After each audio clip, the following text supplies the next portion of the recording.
안녕하십니까. 사회복지사 1급을 담당하는 고병갑입니다. 이번 시간에는 2013년도 제13회 시험의 3교시 3교과 해서 사회복지 법제론을 다루도록 하겠습니다. 여러분들이 법학을 전공하지 않은 이상은 법을 이렇게 다루기가 좀 난감하고 두렵고 이렇게 합니다만은 모든 법을 다 다루는 것이 아니라 출제가 될 만한 또 출제가 되어 왔던 이런 영역들이 존재를 하기 때문에 여러분들은 그 영역 결국에 믿고 가는 그 과정에서 여러분 고득점을 하는데 자꾸 많은 수험생들이 강의하지 않은 영역에 자꾸 의심을 두고 거기에 신경을 쓰고 이렇게 시간을 소비하고 있는데 그건 올바른 전략은 아닙니다. 그래서 보다 효율적인 이런 전략 수립을 위해서 법을 진행을 하면서 여러분들이 노트, 지금 여러분 단권화 노트 되어 있지요? 그 단권화 노트에다가 여러분 중요 표시 하시면서 아마 접근을 하도록 하겠습니다.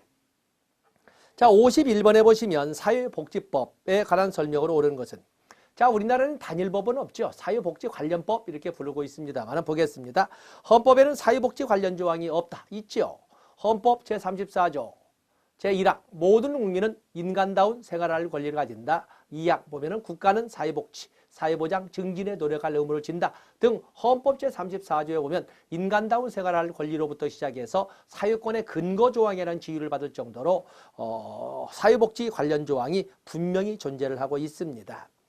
그다음에 시민법은 사회복지법 한계를 극복하기 위하여 출연하였다. 시민법이란 단어를 잘 쓰지 않습니다만 바로 이 사회복지법의 한계를 극복하기 위해서 시민권의 실질화를 보장하기 위한 실질화를 도모하기 위한 이런 과정을 출연했다. 좀 잠시 놔둬보시고 생존권 보장은 사회복지법의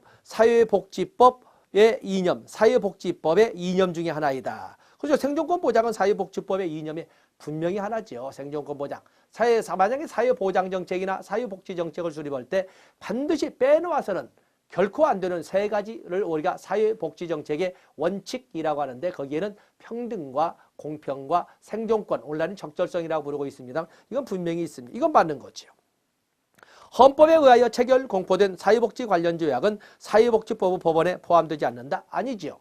헌법 제6조 규정을 보시면 헌법에 의하여 체결 공포된 조약과 일반적으로 승인된 국제법규는 국내법과 같은 조력을 가진다. 그래서 우리는 성문법주의를 이끌어가면서 성문법을 위해서 헌법 그 다음에 법률이 있는데 법률주의에 헌법에 의해서 체결 공포된 조약의 법적 지위를 놓고 있습니다. 틀린 거죠. 사회복지조례는 보건복지 장관의 승인을 얻어야 된다? 아니죠. 조례라고 하는 것은 자치법규로서 지방의회에 의해서 헌법과 법령에 벗어나지 않는 범위 내에서 지방의회가 제정하는 것을 조례라고 하기 때문에 그 보건복지부 장관이 관여할 영역이 아닙니다. 그러면 2번은 뭐가 틀렸을까? 시민법이라는 것이 틀린 거죠. 사회복지법의 한계를 말하자면 그 사각지대를 채워주기 위해서 만들어진 법은 시민법이라고 하는 것이 아니라 사회법이라고 설명을 하고 있는 겁니다. 사회법. 우리가 공법과 사법, 사법의 공법화라고 불리는 사회법의 영역이 바로 그래서 여기는 더욱이나 마지막 세 번째 과목에 세 번째 시간에 세 번째 과목 지칠 대로 지쳐버린 거기 때문에 착시가 충분히 사회복지법제론에서는 예상보다 많이 틀린 것이 어려워도 틀린다기보다는 체력의 한계로 인해서 착시가 나오기 때문에 그렇습니다. 이런 문제 조심하시면 됩니다. 답은 3번이 되겠어요. 재정연도가 바른 순서대로 나열된 것은 재정연도 자 법제론 우리가 해서 네 개의 칸으로 나누어서 전부 법제사를 정리를 했습니다. 그거 떠올리면서 보는 겁니다. 사회복지사업법 1970년 사회복지사업법 1970년에 나옵니다. 두 번째 칸 첫 칸에 정리해 있지요. 노인복지법 전두환 정권이 들어서면서 노인복지법, 아동복지법, 장애인복지법. 물론 장애인복지법의 명칭은 심신장애자복지법으로 만들어졌습니다만은 1981년에 세 개의 법이 만들어집니다. 국민기초생활보장법 제정은 재정연도 아닙니까? 1999년 시행은 2000년부터 시행이 됩니다. 노인장기요양보험법 다섯 번째 사회보험법으로 2007년에 법률이 제정되고 2008년부터 시행된 것이 되겠습니다. 자, 여러분들 페이지 넘어가시면서 앞에는 맞춰보시고 53번 문제로 넘어가 보시면 사회복지사업 법령에 관한 설명으로 옳은 것은 사회복지 서비스 신청은 시군구 복지 담당 공무원 외에는 할 수 없다? 아니죠. 사회복지 서비스 신청은 수급권자나 아니면 그 이해관계자가 해야 되고 만약에 할 수가 없다면 사회보장기본법 규정에 의해서 신청을 국가나 지방자치단체가 대리할 수 있거든요. 실질적으로는 시, 군구, 사회복지 전담공무원이 직권으로 신청을 해줄 수가 있습니다. 때문에 사회복지 담당 공무원 외에는 할 수 없다. 틀린 거지요. 이 실질적으로는 신청할 수 있는 것은 보호 대상자, 그 친족 또는 이해관계인이, 그 밖에 관계인이 시장군수구청장에게 신청하는 것을 원칙으로 하되, 할 수 없을 경우에는 사회복지 전담 공무원이 직권으로 신청할 수가 있는 겁니다. 틀린 거지요. 사회복지법인 감사는 2년이며 연임할 수 있습니다. 사회복지법인은 대표이사를 포함한 이사 7명과 감사 2명을 두게 되는데, 그중에 3분의 1 이상은, 특히 이사의 3분의 1 이상은 반드시 이제는 시도 사회보장위원회, 그리고 지역사회 보장협의체에서 복수로 추천한 사람 중에 위촉을 해야 됩니다. 그리고 임기는 이사 3년, 감사 2년으로 하되 연임할 수 있습니다. 없다가 틀린 거지요. 사회복지시설 거주자 대표는 해당 시설의 운영위원회 위원이 될 수 없다? 아니죠. 해당 시설의 운영위원회 위원은 시설장, 시설장은 당연히 운영위원회 위원이 되는 것이고, 또 시설 거주자 대표, 시설 거주자의 보호자 대표, 시설 거주자 대표, 시설 거주자의 보호자 대표, 또 시설 종사자 대표, 시설장과 시설 종사자 대표, 시설 거주자 대표, 시설 거주자의 보호자 대표가 운영위원회 위원이 되면서 지역주민도, 공익단체에서 추천한 사람도, 그리고 공무원도 이렇게 사회복지시설 운영위원회 위원이 될 수가 있습니다. 다시 말합니다. 사회복지시설에는 운영위원회를 두게 되는데, 그 운영위원회 위원이 될 수 있는 사람은 7개로 나눕니다. 자, 시설 내, 시설장, 시설 종사자 대표, 그 다음에 거주자, 시설 거주자 대표, 시설 거주자의 보호자 대표, 그 다음에 지역 주민 대표, 또 공익단체에서 추천한 사람, 그리고 공무원, 이렇게 해서 7개로 이렇게 만들어져 있습니다. 없다 틀린 거고, 지역사회 보장계획에 지역사회 보장에 관한 통계 수집 및 관리 방안 포함됩니다. 또 지역사회 보장계획에는 지역사회 보장계획, 전엔 지역사회 복지계획이 있습니다. 지역사회 보장계획에는 거기에 오면 지역사회 보장계획, 이제는 바뀌었습니다만 거기에는 분명히 통계 수집 및 정리에 관한 내용이 반드시 소위 포함되어 있습니다. 수정. 그래서 2014년도에 이런 수정된 걸로서 다 포함되어 있습니다. 다음에 대통령령으로 정하는 경우를 제외하고 각 수용 사회복지시설의 수용인원은 300명을 초과할 수 없습니다. 그러나 300명을 초과할 수 있는 것이 있지요. 예외적으로 3가지가 있는데, 노인복지시설 중에 노인주거복지시설, 그중에 노인주거복지시설은 3가지가 있는데, 그중에 양로시설과 노인복지주택은 300명 초과해도 됩니다. 그러나 노인공동생활은 300명 초과해서는 안 됩니다. 또 그런가 하면 노인의료복지시설 2가지가 있는데, 그중에 노인요양시설은 300명 초과할 수 있지만 노인요양 공동생활가정은 300명 초과할 수 없습니다. 그렇기 때문에 300명 초과해도 되는 사회복지시설에는 노인복지시설로서 양로시설과 노인복지주택과 그리고 노인요양시설 3가지는 300명을 초과해도 됩니다. 답은 5번이 되겠어요. 54번에 보시면 아동복지법령상 지역 아동보호전문기관의 업무로 옳은 것을 모두 고르면, 자, 이거는 좀 우리가 너무 깊이 들어갔다라고 이렇게 볼 수가 있겠는데, 거기 보시면 아동복지법령상 지역 아동보호전문기관 업무 옳은 것을 모두 고르면, 거기 보면은 아동학대 신고 접수, 현장조사, 응급보호, 피해 아동의 가족, 아동학대 행위자를 위한 상담 치료 교육, 아동학대 사례전문위원회 설치 운영 및 자체 사례휴 운영, 피해 아동가정의 사후관리. 좀 이것은 너무 좀 거칠게 너무 깊이 들어가 있습니다만, 자, 여기는 모두가 지역아동 보호 전문기관의 업무라고 볼 수가 있겠습니다. 그래서 답은 5번이 되겠어요. 56번에 보시면 사회복지사업법령상 사회복지법인에 관한 설명으로 옳지 않은 것. 이건 뭐 사회복지법인은 어떻게 해서든 간에 나오는데, 이미 사회복지법인 앞에 지문으로도 나왔습니다만 또 나올 겁니다. 사회복지법인의 정관에는 사업의 종류가 포함되어야 한다. 뭐 당연한 말씀이고, 사회복지법인을 설립하는 자는 시도지사의 허가를 받아야 합니다. 사회복지법인은 시도지사의 허가사항. 그러나 사회복지법인의 정관 변경은 시도지사의 인가사항이 되겠습니다. 자, 2번은 틀린 거고, 사회복지법인은 대표이사를 포함한 이사 7명, 감사 2명 이상을 둬야 된다. 이사는 사회복지법인이 설치한 사회복지시설의 장을 제외한 그 시설 직원을 그 시설의 직원, 그 시설의 직원직을 겸할 수 없습니다. 없는 거죠. 그래서 그다음에 사회복지법인은 사회복지사업 운영에 필요한 재산을 소유해야 된다. 보통재산과 기본재산으로 나누어 이렇게 정리를 합니다. 답은 뭐 여기에서 옳지 않은 것은 2번이 되겠습니다. 자, 오른쪽 페이지 보세요. 56번에 보시면 사회복지사업법령상 사회복지사업의 근거가 되는 법이 아닌 것은 사회복지사업법령상 제가 여러 번 강조를 합니다마는 거기에 보면 터까지 청소년복지지원법까지 최고원에 들어와서 수없이 많은 법이 계속 늘어날 겁니다. 거기에 기재되지 않은 법에는 사회복지 관련 법률 없다. 5개 사회보험법, 또 그럼 보험료 징수법, 국민연금과 직영연금에 관한 법률, 국민연금과 직영연금 연계에 관한 법률 없다. 기본법도 없다.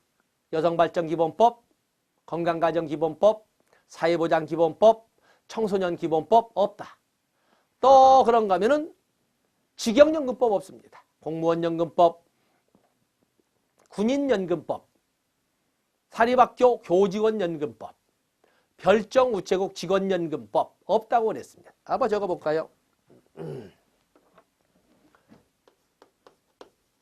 사회복지 사업법상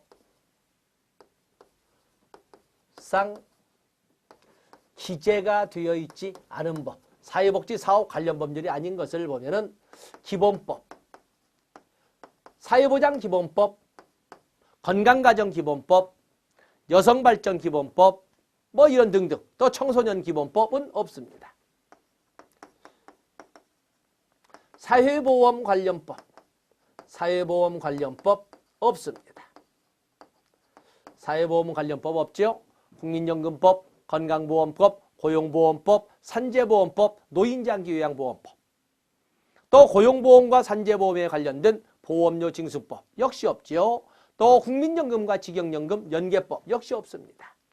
그런가 하면 직역연금법 없죠. 직영연금법 없습니다. 없는 법이 훨씬 더 많지만 그래도 크게 따져본다면 공무원연금법, 군인연금법, 사학연금법, 별정우체국 직원연금법 없습니다. 자, 이런 것을 우리가 이미 노트 정리에다 확인해 봤습니다. 아동복지 국민 답은 뭐 2번이겠군요. 2번입니다. 57번에 보시면 57번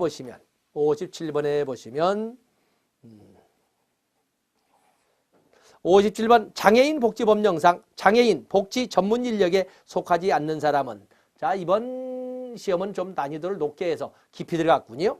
장애인 복지법령상 장애인 복지 전문 인력, 의지 보조기 기사, 수화 통역사, 또 언어 재활사, 장애 상담 치료사는 그것이 아니군요. 장애 상담 치료사는 아니고 거기 보시면은 장애인 복지 전문 인력으로는 의지 보조기 기사, 수화 통역사, 언어 재활사, 점역사, 고정사 등 이렇게 법률 규정 가지고 출제를 했습니다. 또 장애인복지법 71조를 가지고 출제를 했는데 우리가 여러분들이 거기 확인해 보죠. 답은 4번이 되겠어요. 58번에 보시면 노인복지법령상 노인복지시설에 대한 설명으로 옳지 않은 것. 노인복지법령상 노인복지시설에는 6가지가 있지 않습니까? 노인주거복지시설, 노인의료복지시설, 또 노인여가복지시설, 재가노인복지시설, 노인보호전문기관, 그리고 노인일자리 지원기관에서 6가지가 있습니다.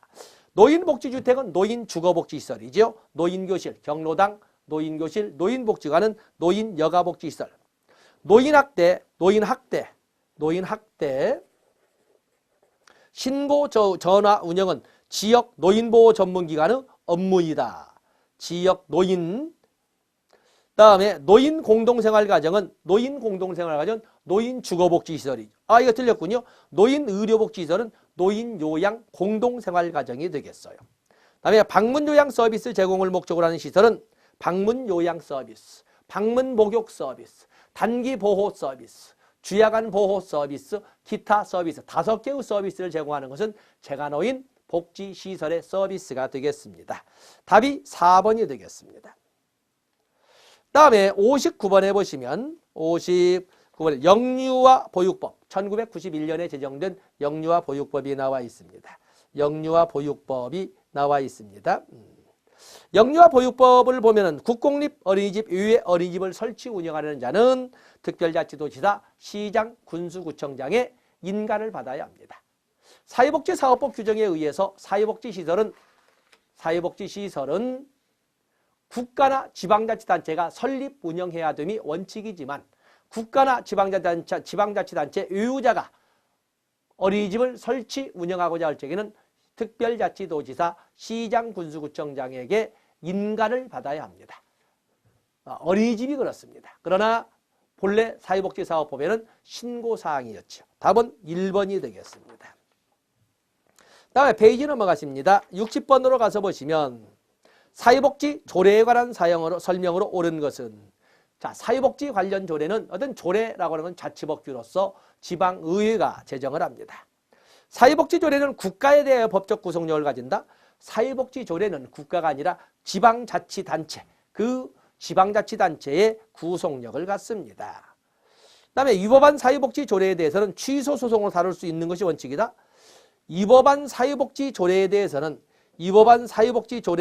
취소소송이 아니고 여기는 위법한 사회에서는 기본권을 침해했을 경우에는 헌법 소원 등을 통해서 다루고 있는 취소 소송을 할 수는 없습니다.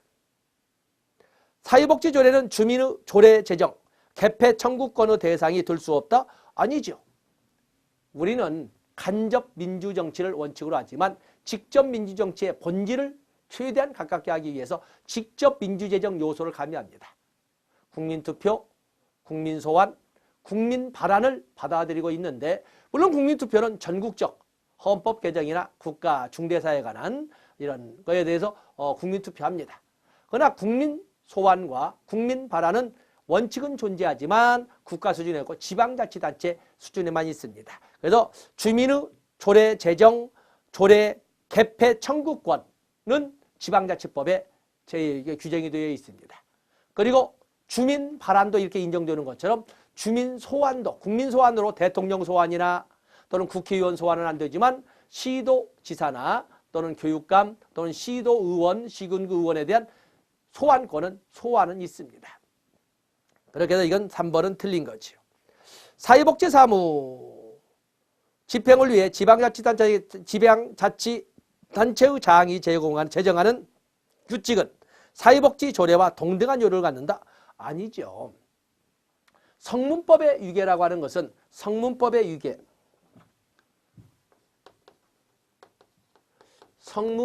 위계는 첫 번째가 최상위의 헌법이 있죠.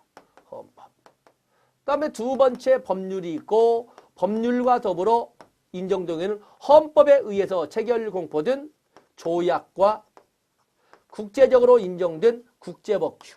국제법규도 국내 법과 같은 조례를 갖는다는 헌법 규정에 의해서 이렇게 나란히 설명을 했습니다. 그리고 세 번째 명령으로 여기에는 시행, 대통령령인 시행령과 또 총리령, 부령으로 호칭하는 규칙을 이렇게 들어볼 수가 있습니다. 그리고 자치법규도 유계가 있지요. 자치법규도 지방의회에서 제정하는 조례와 법령과 조례의 범위 안에서 지방자치단체가 제정해야 하는 규칙이 있습니다. 바로 이런 유계 질서가 다 존재하는 거죠. 유계 질서가 다 존재를 합니다. 그렇기 때문에 조례와 동등, 조례의 범위 내에서 제정을 해야 됩니다. 법령에 위반한 조례는 효력이 없다. 답은 5번이 되겠네요. 그다음에 61번에 보시면 사회복지법의 체계와 적용에 관한 설명으로 옳은 것은 사회보장기본법과 사회복지사업법 규정이 상충하는 경우에는 사회보장기본법이 우선 적용이 된다. 법률 적용의 원칙에는 상위법 우선의 원칙, 특별법 우선의 원칙, 신법 우선의 원칙이 적용이 됩니다.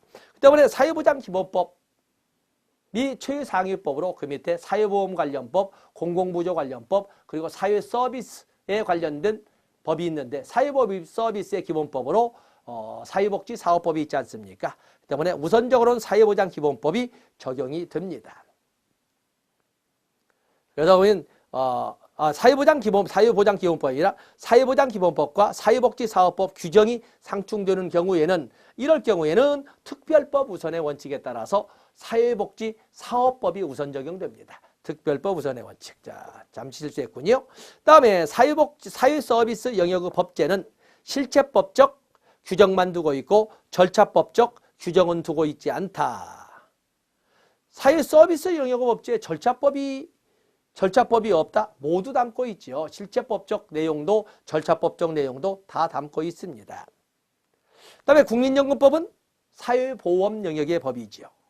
구법, 특별법과 신법, 일반법 간의 충돌이 있는 경우에 구법인 특별법이 우선 적용된다. 언뜻 보면 구법과 신법일 때 신법 우선의 원칙이 같은데 그보다는 특별법 우선의 원칙이 우선 적용되기 때문에 특별법이 우선 적용된다. 자, 여기 난이도 높였군요. 그래서 우리가 상위법 우선의 원칙, 또 특별법 우선의 원칙, 그리고 신법 우선의 원칙이지만 구법인 특별법과 신법인 일반법이면 신법 우선이어야 되는가 특별법 우선이어야 되는가 그럴 때에는 특별법 우선의 원칙으로 이렇게 적용을 하고 있습니다. 다음에 헌법은 법률에 의해 구체화되기 이전에 사회복지법의 법원이 될 수 없다. 헌법은 이미 헌법 제34조, 헌법 제11조 평등의 원칙도 있고 10조 인간 존엄과 가치도 있고 헌법 제34조도 있고 다 사회복지법의 법원으로서 역할을 할 수 있게끔 다 규정을 하고 있습니다. 답은 여기에서는 4번이 되겠습니다. 4번. 다음에 62번에 보시면 기초연금법령에 관한 내용 설명으로 옳은 것은 기초연금법령. 자, 기초연금 2007년에 기초노령연금으로 제정되었다가 2014년에 폐지되고 기초연금법으로 바뀐 겁니다. 그래서 수정을 해놨습니다. 14년. 보건복지부 장관은 선정 기준액을 정하는 경우 65세 이상 노인의 70% 수준이 되도록 하여야 합니다. 자, 1번 틀린 거죠. 70% 수준이 되도록 하여야 됩니다. 소득 인정액은 본인의 소득 평가액과 재산의 소득 환산액을 합산한 금액을 말한다. 자, 이것은 국민기초생활보장법에서의 소득인정을 말하는 것이고 기초연금법에서의 소득인정액은 본인과 배우자의 소득평가액 및 재산의 소득환산액을 합한 금액. 본인과 배우자 틀린 거죠.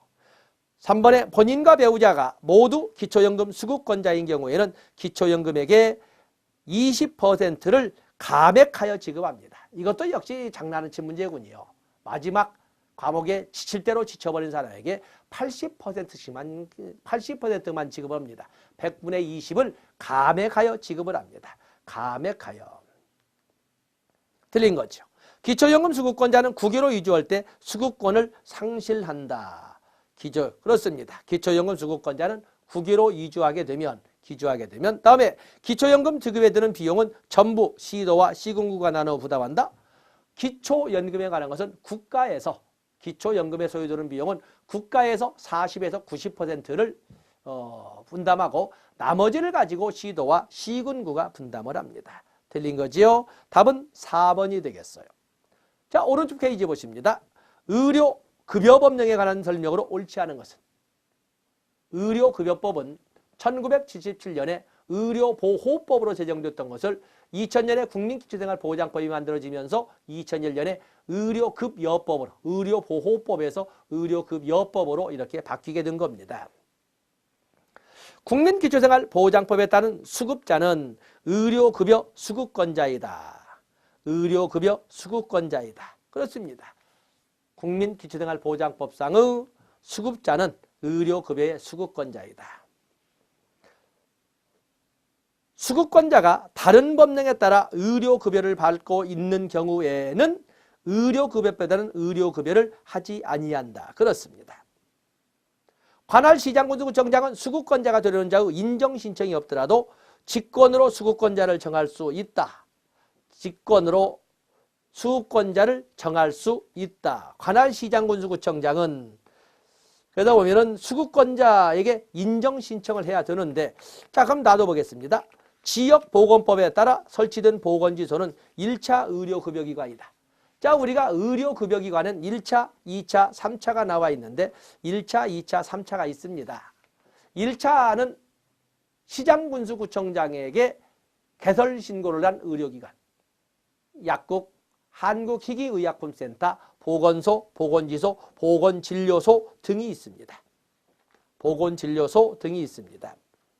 이 때문에 여기는 1차 의료급여기관이고 2차 의료급여기관이라고 해서는 시도지사에게 개설 허가를 받은 의료기관은 2차 의료급여기관, 보건복지부 장관으로부터 지정을 받은 2차 의료급여기관은 제3차 의료급여기관이라고 이렇게 부릅니다. 때문에 보건소나 약국이나 한국희귀의약품센터 등은 1차 의료급여기관이 되겠습니다. 이건 맞는 거죠.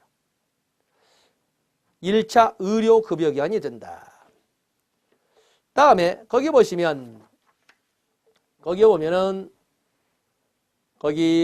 의료급여기관은 의료급여를 하기 전에 수급권자에게 본인 부담금을 청구하여서는 아니 된다. 그렇습니다.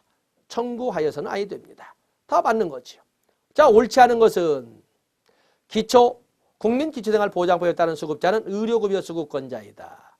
수급권자가 다른 법령에 따라 의료급여를 받고 있으면 의료급여에 따른 의료급여는 하지 아니한다. 거기 보면 3번 관할 시장군수구청장은 수급권자가 되려는 자의 인정신청이 없어도 수급권자를 정할 수 있다. 이들은 수급권자가 되고자 하는 사람들은 시장군수구청장에게 인정신청을 해야 됩니다. 직권으로 수급권자를 정할 수는 없습니다. 잘못하면 스티그마를 유발할 수도 있는 거거든요. 답은 3번이 되겠어요. 64번에 보시면 사회보장 수급권에 대한 설명으로 옳은 것은, 자, 사회보장 수급권, 사회보장 기본법의 내용 나와 있군요. 사회보장 수급권은 헌법상 사회적 기본권과 관계가 없다. 옳은 것이군요. 이건 관계가 있죠.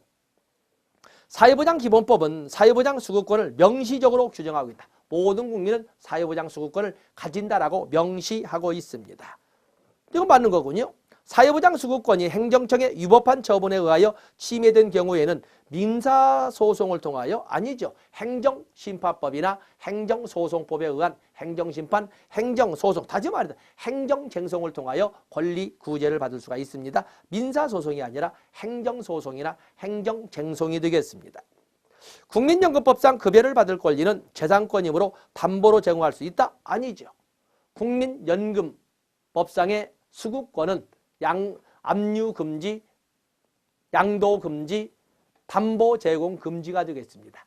그러나 국민연금 급여로 지급된 급여는, 국민연금 급여는 현금급여 아닙니까? 그것은 대통령령으로 정하는 150만 원을 초과하는 금액에 대해서는 압류할 수 있습니다.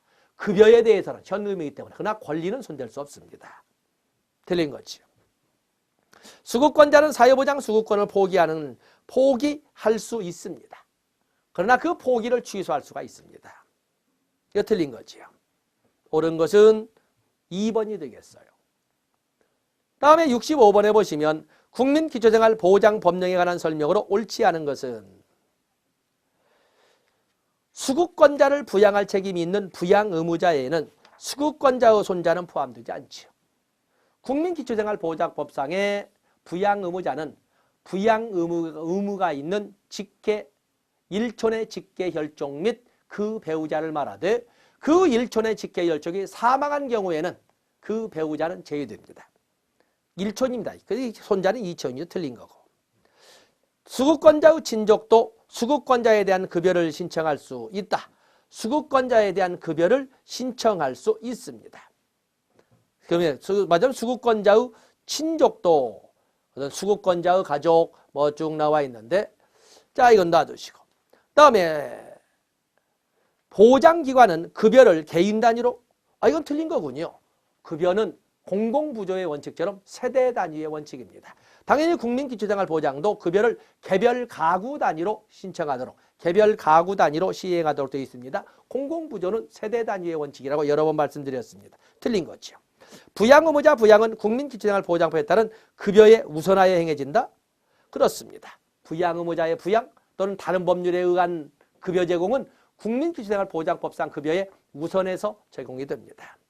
수급권자가 검진 지시에 따르지 아니한 것을 이유로 보장기관이 수급자에 대한 급여 결정을 취소하려면 청문을 해야 된다. 자, 수급자나 수급권자의 불리한 사항은 청문을 거쳐야 합니다. 자, 맞는 것이 되겠어요. 어쨌든 공공부조는 세대 단위가 원칙이다. 답은 3번. 답은 거기에 보면 옳지 않은 거? 거기에 보면은 답은 사회보장 기본은 옳지 않은 것은 답은 3번이 되겠습니다. 다음에 페이지 넘어가시지요. 66번에 보시면 사회복지법의 법률관계에 관한 설명으로 옳지 않은 것은 사회복지사업법에 따른 사회복지법인이 아닌 자는 사회복지법인이라는 명칭을 사용하지 못합니다. 맞는 거죠. 사회보장기본법에서 사회보험은 국가의 책임으로 행하는 것을 원칙으로 한다. 우리가 사회보장기본법상의 운영원칙 보면은 보편성의 원칙, 형평성의 원칙, 민주성의 원칙. 다음에 사항은 3개가 있죠. 효율성의 원칙, 연계성의 원칙, 전문성의 원칙. 그리고 새로운 신설된 건 아니고 다른 조항에도 진입한 걸로 사회보험은 국가 책임으로 공공부조 사회서비스는 국가 및 지단의 책임으로 행함을 원칙으로 한다. 이렇게 규정되어 있습니다. 그래서 사회보험은 국가의 독점체계, 독점 운영체계로 사회보장기본법에도 규정하고 있습니다. 사회복지법인은 수익을 목적으로 하는 사업을 할 수 있습니다. 목적 범위 안에서 수익사업 할 수 있습니다. 비영리법인이라 해도 무조건 안 되는 거 아니고 목적 범위 안에서 수익사업을 할 수가 있습니다.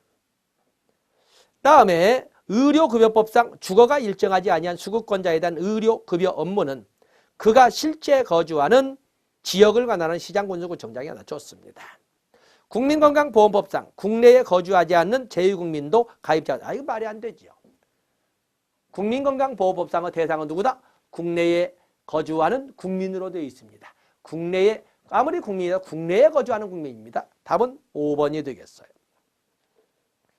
67번에 보시면 국민기초생활보장법령상 급여에 관한 설명으로 옳지 않은 것은 보장기관이 차상위자에 대하여 가구별 생활 여건을 고려하여 지급하는 급여는 생계급여로 한다. 아니죠. 대통령령으로 생계급여와 해상급여 외에 다른 급여는 지급할 수 있습니다. 생계급여와 해상급여는 안 됩니다. 그러나 실질적으로 대통령령에 의해서 차상위 계층에 지급되는 급여는 자활급여 하나만 있습니다. 틀린 거죠. 보장기관은 수급자의 소득, 재산, 근로능력 등이 변동된 경우 직권으로 급여의 종류, 방법들을 변경할 수 있다. 아닙니다. 여기는 예서 변경, 그거는 신청에 있어 직권으로 안 됩니다. 그래서 이 보장기관은 수급자의 소득, 재산, 근로능력 등의 변동된 경우에는 보장기관은 직권으로, 그래서 이 보장기관은 직권으로, 또 그런가 하면은 또는 수급자나 친족이나 관계인의 신청으로 급여의 종류나 방법을 변경할 수가 있습니다. 그렇기 때문에 이건 보장기관도 직권으로 할 수 있고 아니면 신청을 받아 변동할 수 있습니다. 좋습니다. 수급자가 시장군수구청장의 처분에 대하여 이의 신청하는 경우 보건복지부 장관에게 해야 된다. 수급자가 제가 이 권리구제에 관한 적에 권리구제에 대한 설명을 할 적에 국민기초생활보장법상의 권익침해는 2번의 이의 신청을 통해 이루어진다. 시장군수구청장의 처분에 이의가 있을 때는 보장기관인 그 시장군수구청장을 거쳐서 시도지사에게 이의 신청할 수 있습니다.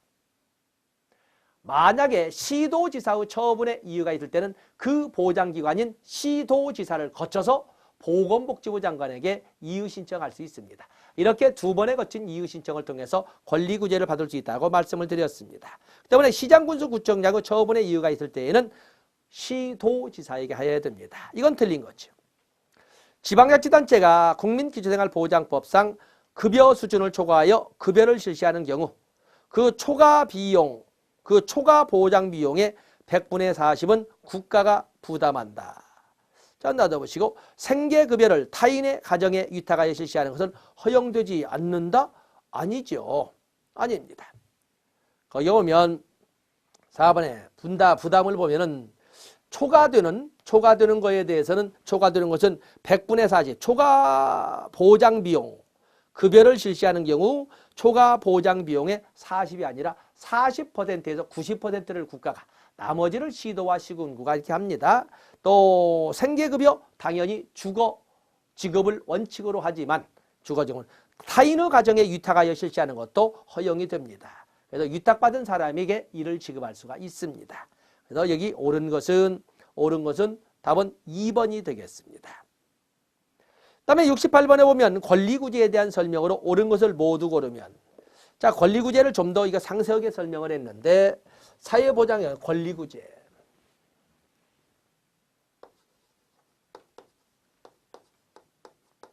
권리구제를 보시면 국민연금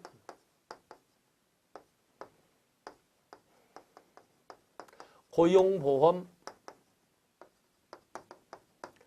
산재보험은 이 세 가지는 누구에게 하느냐는 차이가 있겠지만 유형적으로서는 심사청구와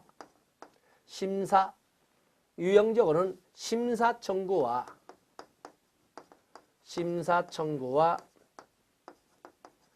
재심사 청구를 통해서 권리구제를 받을 수가 있습니다.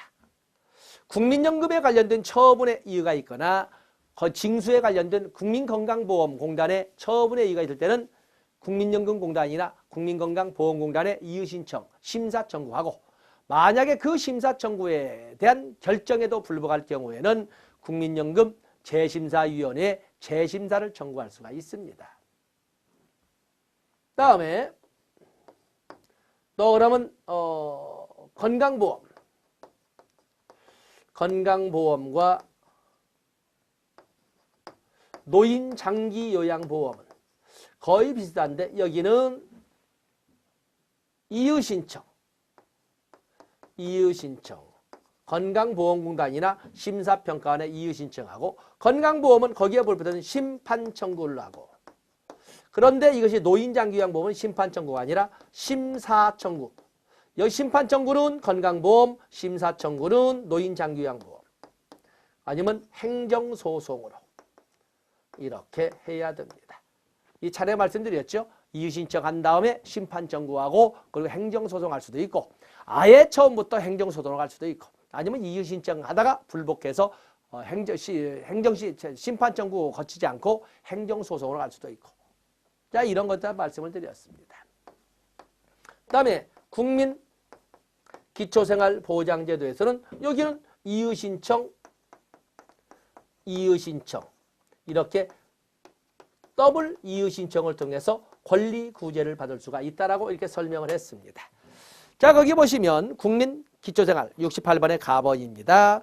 국민기초생활보장법상 이의신청은 서면으로 해야 되고 구두에 의하면 허용되지 않는다. 자 여기 우리가 함정으로 우리가 전에 봤던 거 정리를 했었죠.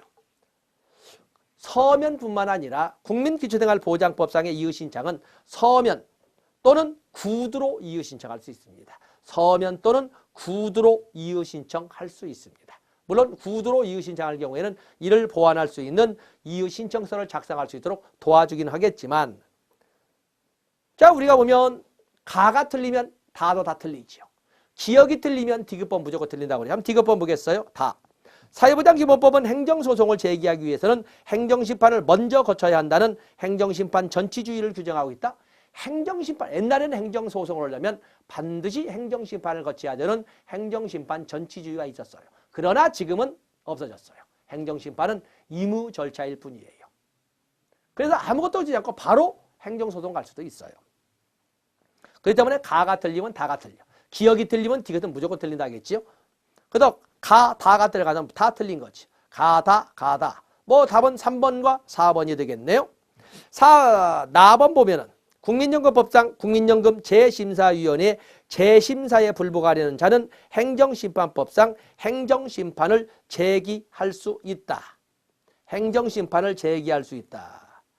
자, 행정심판과 관계해서 거기에는 국민연금 재심사위원회 재결은 행정심판으로 봅니다. 행정심판으로 보기 때문에 만약에 행정심판을 청구한다면 행정심판을 2번 하는 결과가 되죠. 그래서 국민연금법상 국민연금 재심사위원회에서 행한 재결은, 또 말하자면 2번째 걸린 재결은 행정심판법에 의한 행정심판으로 이게 틀린 거죠.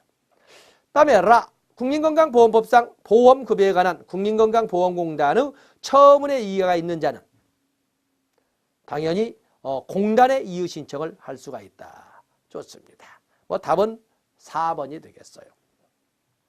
69번에 보시면 가정폭력 방지 및 피해자 보호 등에 관한 법령상 가정폭력 피해자 보호시설에 대한 설명을 하는 것은 가정폭력 피해자 보호시설에는 단기보호시설 6개월, 장기보호시설 2년, 또 외국인 보호시설, 장애인 보호시설 이렇게 4가지가 있습니다.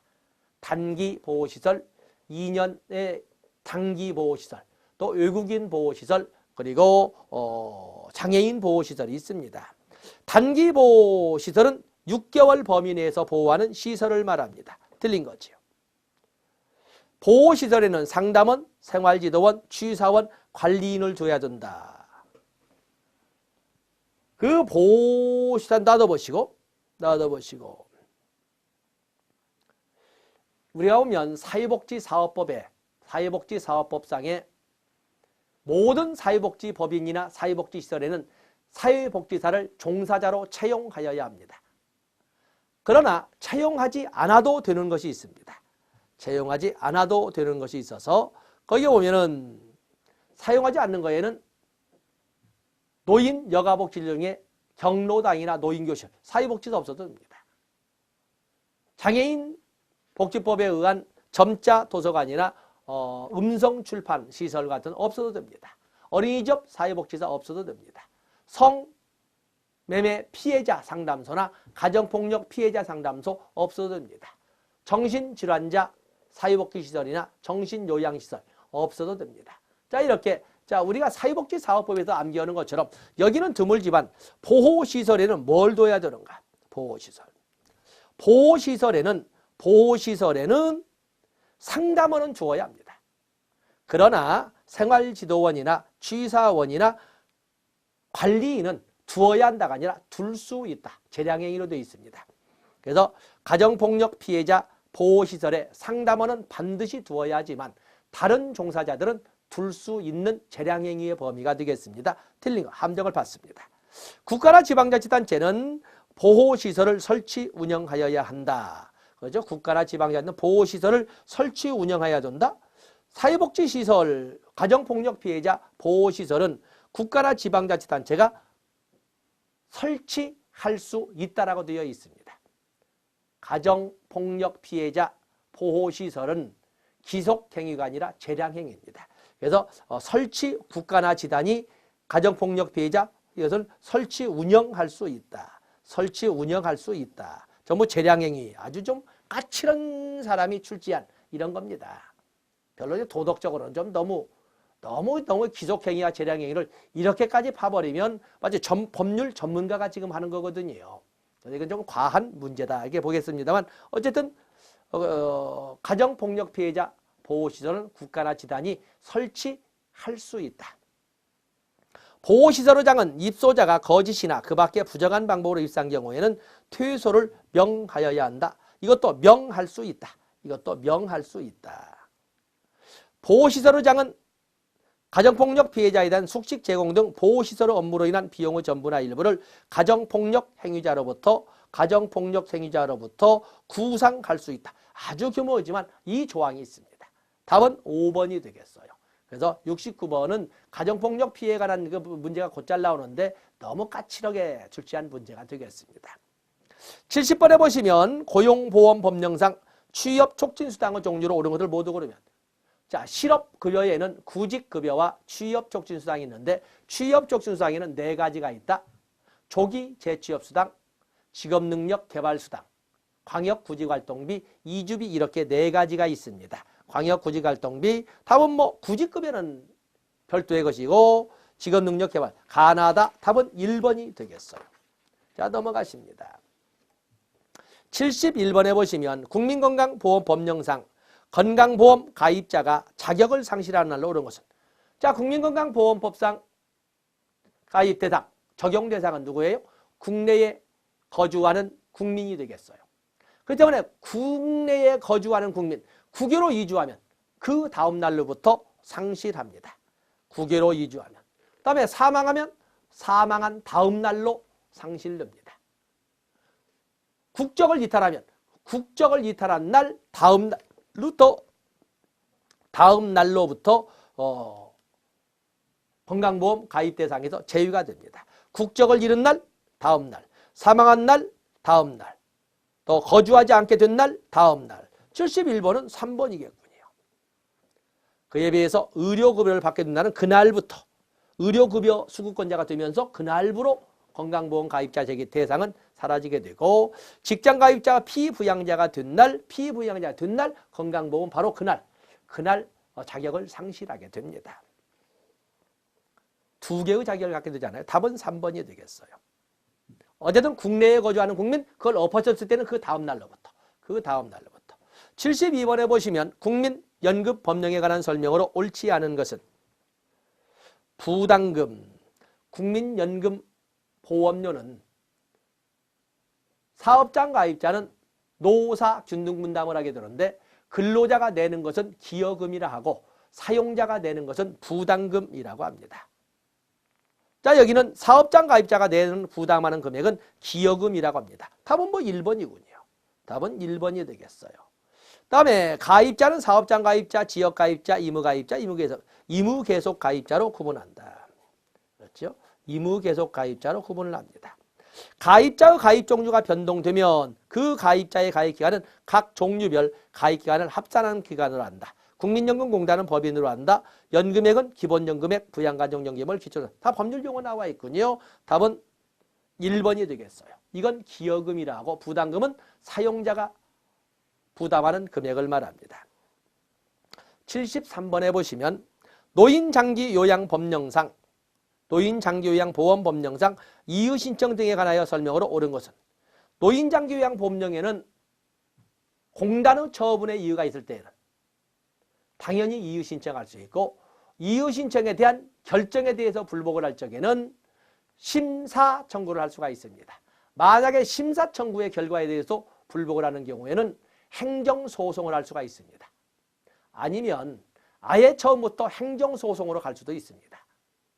아니면 이의신청을 하고 불복할 적에 심사청구를 거치지 않고 바로 행정소송으로 갈 수도 있습니다.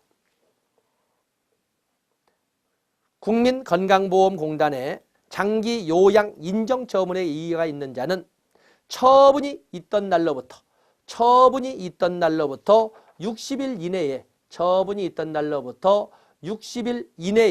이내에 공단에 이의를 신청할 수 있다. 처분이 있었던 날로부터 이의신청은 처분이 있었던 날로부터. 제가 여러분의 이론 강의할 때에 90일 이내. 그런데 5대 사회보험을 보면 국민연금, 건강보험, 고용보험, 산재보험은 심사청구든 이의신청이든 처분이 있음을 안날로부터 90일 이내에 심사청구를 하거나 이의신청해야 됩니다.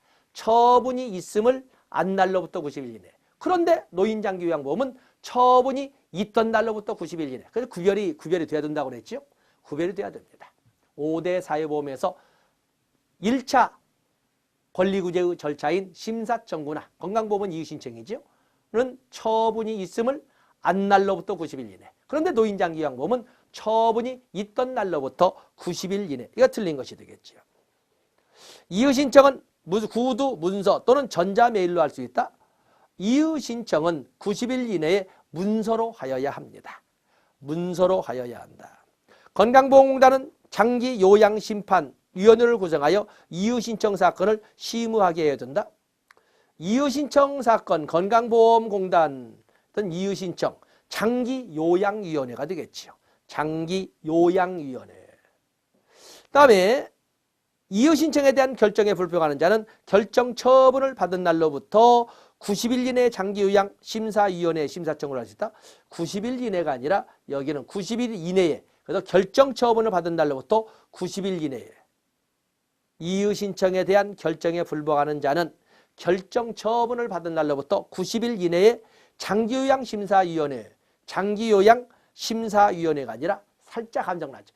장기요양심판위원회에 심사 청구를 할 수가 있습니다. 장기요양심판위원회에 심사 청구할 수 있습니다. 참 교묘하게 팔았지요. 국민건강보험공단의 처분의 이유가 있는 자는 행정소송법으로 정하는 바에 따라 행정소송을 바로 제기할 수 있습니다. 답은 5번이 되겠어요. 아주 교묘하게. 이번 문제는 아주 점 하나, 글자 하나 가지고 아주. 그래서 이유 신청은 건강보험공단에 이유 신청할 수 있습니다. 이때 이 이유 신청에 대한 심사를 하게 되죠. 장기요양위원회를 둡니다. 거기에 불복할 때에는 심사 청구를 할 수가 있겠는데 심사 청구는 장기요양심판위원회에서 합니다. 장기요양심판위원회에서 심사 청구합니다. 그러고도 거기도 불복하면 행정소송할 수 있습니다. 74번에 보시면 사회복지에 관한 헌법재판소나 대법원의 결정 또는 판결 내용인 것은 거기 보면 국민연금 가입 연령을 18세 이상 60세 미만으로 제시한 것은 헌법상 행복추구권, 평등권, 인간다운 생활할 권리를 박탈하는 것이다. 아니죠. 이것은 박탈한 것이 아니다. 이렇게 아니다. 어쨌든 그 판례니까 읽어보겠습니다. 사회복지법인의 대표자가 이사회의 의결 없이 법인의 재산을 처분한 경우 그 처분행위는 이사회의 의결 여부를 알지 못한 제3자에게는 효력이 있다. 선의의 제3자에게는 효력이 없는 것이 민법상 또 판례상 자세입니다. 이건 뭐 여러분들은 법을 안 해서 그렇습니다만 민법상에서는 선의의 제3자에게는 효력이 없습니다. 국민건강보험법에서 보험료 체납의 경우 보험료를 완납할 때까지 보험급여를 실시하지 아니하도록 한 것은 헌법상 행복추구권 등의 기본권의 직접적 침해이다. 직접적 침해이다. 침해가 아니라고 봤습니다. 왜냐하면 자기를 위하여 타인의 행복추구권을 침해한 것이기 때문에 자 이건 됐고 자 이거는 하지 아니한 것은 헌법재판소 예상 기본권의 직접적 침해로 보지 아니한다. 이렇게. 헌법 제34조 5항 신체장애자 등에 대한 국가의 보호 의무에서 장애인을 위한 저상버스를 도입해야 한다는 구체적 내용의 의무가 발생하는 것은 아니다. 헌법 규정을 가지고 바로 어떤 국가의 자기의 의무를 부여하는 것은 아니다. 그래서 여기는 관련이 없다. 신체장애자 및 질병, 노령 등의 사유로 생활이 어려운, 생활 능력이 없는 국민의 최저 생활을 보장한다는 것과 저상버스를 운영해야 된다는 것은 직접적인 관련이 없다는 것이 헌법재판소 판례입니다. 뭐 5번도 관련, 답은 4번이라고 하고 판례니까 이런 문제도 나온다. 그냥 그 정도 보시고 75번에 보시면 산재보험법령상 보험급여의 종류에 해당되지 않는 것은 8가지가 있죠. 요양급여, 또 휴업급여, 장애급여, 간병급여, 유족급여, 장업비, 상병보상연금, 직업재활급여가 있는데 자 여기 보면 요양급여, 간병급, 주거급여는 이건 국민기초생활보장급여가 되겠고 직업재활급여, 장업비. 답은 3번이 되겠어요. 또 75번처럼 나올 수 있는 것이 바로 휴업급여와 실업급여. 많은 사람들이 아직도 고용보험을 실업보험이라고 하고 있거든요. 실업보험. 실업급여는 고용보험의 내용입니다. 여기는 휴업급여입니다. 그래서 휴업급여와 실업급여도 꼭 구별해 주시기를 바라겠어요. 자 이렇게 해서 2013년도에 있었던 법제론의 기출문제를 확인해 봤습니다. 여기에는 묘하게 그 까칠하게 글자 하나 가지고 함정을 파는 그 문득문득 풀다가 짜증이 왈칵왈칵 나는 이런 문제가 있었는데 이런 문제를 출제하는 사람도 있다는 거 기억해 주시고 그래서 좀 정독도 필요합니다. 자 여기까지 하도록 하겠습니다. 고맙습니다.